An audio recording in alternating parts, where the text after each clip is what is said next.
কোরবানি নিয়ে যে অবস্থা হয় তার 80% প্রবলেম সলভ হয়ে যাবে। ওপেন স্লটিং মানে প্রকাশ্য যে কোরবানি দেওয়ার যে প্রক্রিয়াগুলো, আর একটা জিনিস আছে আমাদের স্লটিং সেন্টার তৈরি করা হয়েছে, কিন্তু সেইখানে কেন স্লটিংগুলো হচ্ছে না, মানে এখানে ঝামেলাগুলো কি থাকছে বা এটা কি করে ওখানে নিয়ে যাওয়া যায়, এইটা দিয়ে আমরা আসলে শুরু করতে চাই। এরপরে আমরা চলে যাব পরের আলাপে, যেটা ওপেন গার্বেজ। তো এইটা নিয়ে যদি বলেন আগে।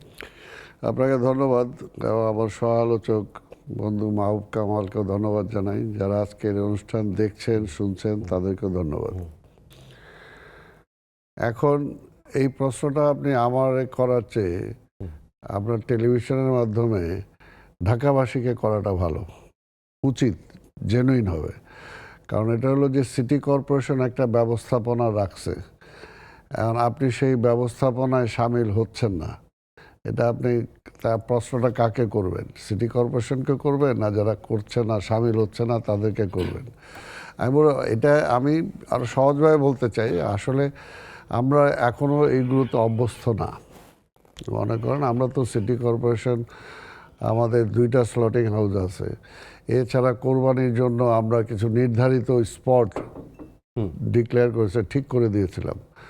কিন্তু মানুষ তো অভ্যস্ত হলো যে তার বাসা থেকে বের হয়েই গলির মুখেই কোরবানিটা করবে।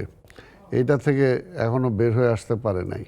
এটা যদি এটা হলো যে অ্যাবসলিউটলি যদি ওই সিস্টেমটা আমরা অ্যাডপ্ট করতে পারি, তাহলে যে আজকে নগরীর মানে অর্থাৎ কোরবানি নিয়ে যে অবস্থা হয় তার 80% প্রবলেম সলভ হয়ে যাবে যদি আমরা ওই স্লটিং হাউসে